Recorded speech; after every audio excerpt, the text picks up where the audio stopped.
ఉన్నాయో అనేది బీద ప్రజల జీవితాలు కావా? వారి జీవితాలు మరుగుపడడానికి అవకాశాలు ఇవ్వకూడదా? ఇవన్నీ కూడా బీజేపీ నాయకులు జవాబు చెప్పాల్సిన అవసరం ఉన్నది. కేటీఆర్ మీద వస్తున్న ఆరోపణలు, కేటీఆర్ మీద వస్తున్న ఇబ్బందులకి, టీఆర్ఎస్ పార్టీ మీద వస్తున్న ఇబ్బందులకి ఆదుకోవడానికి ఇవాళ మీరు ఈ అవతారం ఎత్తారన్న మాట కూడా నేను సందర్భంగా మనవి చేస్తా ఉన్నాను. మేము 10 ఏళ్లుగా చెప్తా ఉన్నాం, BRS BJP party hand in గ్లోవ్లో ఉన్నాయి, లోపాయకార ఒప్పందంలో ఉన్నాయి. ఎవరికి ఎప్పుడు ఆపదొచ్చినా పరస్పరం ఆదుకునే సందర్భం, దానిలో భాగంగానే నిన్నటి తతంగం అనే మాట కూడా నేను ఈ సందర్భంగా మనవి చేస్తూ, బీజేపీ నాయకుల యొక్క ఒక్కరోజు నిద్ర ఏం సాధించిందో తెలంగాణ ప్రజలకు అర్థమవుతా ఉంది. ఇలాంటి ఫీట్లు, ఇలాంటి ఫోటో ఫినిష్లు వల్ల జరిగేది ఏముండదు. నాయకుడు అన్నవాడు ప్రాక్టికల్గా ఉండాలి, వాస్తవాలకి దగ్గరగా ఉండాలి. మూసీ నది విషయంలో మాకు స్పష్టత ఉంది. మీకు అనుమానాలు ఉంటే కూడా నివృత్తి చేయడానికి సిద్ధంగా ఉన్నాం. హైదరాబాద్ భవిష్యత్తులో ఎన్విరాన్మెంటల్గా సేఫ్గా ఉండాలి, అదే మా ధ్యేయం. వాయనాడులో జరిగిన సంఘటన, ఎక్కడో ఫ్రాన్స్లో ప్యారిస్లో జరిగిన సంఘటనలో జరగకూడదు. ఇక్కడ హైదరాబాద్లో ఉన్న ప్రతి పౌరుడు సేఫ్టీగా సురక్షితంగా ఉండాలంటే మూసీ ప్రక్షాళన జరగాలి. మూసీ ఇరువైపులా ఉన్నటువంటి ప్రజలు సురక్షితంగా ఉండాలి. హైదరాబాద్ ఎన్విరాన్మెంట్ పరంగా సురక్షితంగా ఉంటేనే పెట్టుబడులు వస్తాయి. దానికి కంకణం కట్టుకున్న ప్రభుత్వం ఎక్కడ కూడా డివేట్ కాదు.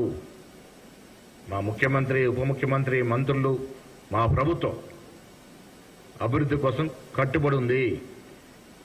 ఇలా ఒక్క రోజులో మేము ఒక సంవత్సరంలో సాధించినటువంటి కార్యక్రమాలు ప్రజల ముందు కనబడతా ఉన్నాయి.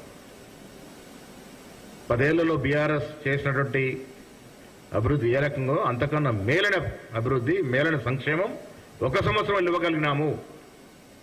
ఇది రికార్డ్స్తో సహా మా ముందుంది.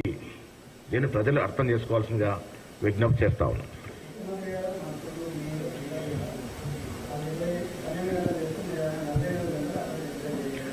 ఇప్పుడు మూసీ విషయంలో స్పష్టత లేనివారు, అక్కడ పరిస్థితుల్లో అవగాహన లేనివారు తెలుసుకోవడానికి నిద్ర చేశారు. మాకు పరిపూర్ణమైన అవగాహన ఉంది మూసీ విషయంలో. ఎంత బాధలు పడతా ఉన్నారు మూసీ నది ఇరువైపులు ఉన్న ప్రజలు అనేది మాకు పరిపూర్ణ అవగాహన ఉంది. మాకు అవగాహన ఉంది కాబట్టి మీరు అవగాహన తెచ్చుకోవడానికి ఒక 30 రోజులు, 3 నెలలు అక్కడ ఉంటే మీకు అక్కడ స్థితిగతులు అర్థమవుతాయని ముఖ్యమంత్రి చెప్పినారు. ఒక రోజులో ఏమర్థమైంది? మాకు అర్థమైంది మాత్రం సాక్స్ వేసుకొని, కొత్త సాక్స్, కొత్త బెడ్షీట్ వేసుకొని కిషన్ రెడ్డి గారు పడుకుంది మాత్రం అర్థమైంది. ఆ సాక్స్ ఎందుకు వేసుకున్నారో, మరి ఎన్ని దోమలు ఆయన కుట్టినాయో, ఆ వీడియో రికార్డులు ఎన్ని దోమలు కనబడ్డాయో అది ప్రజలకు అర్థమైతే సరిపోతుంది.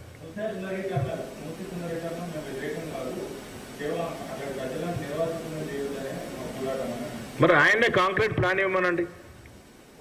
కిషన్ రెడ్డి గారు కేంద్రంలో మంత్రిగా ఉన్నారు.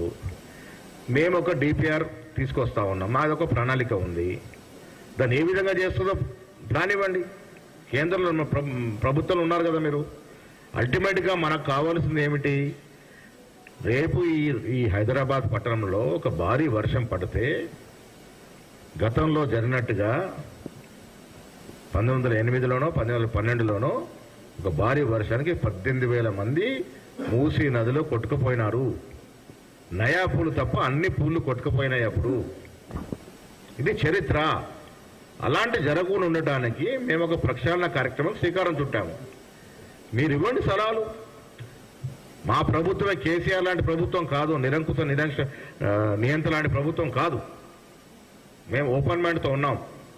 ప్రతిపక్షాలు మాకు సలహాలు, సూచనలు ఇస్తే తీసుకోవడానికి సిద్ధంగా ఉన్నాం. కానీ రాజకీయాల కోసం మీరు ఈ ఫోటో ఫినిష్ కార్యక్రమాలు చేస్తే ప్రజలు నవ్వుకునే పరిస్థితి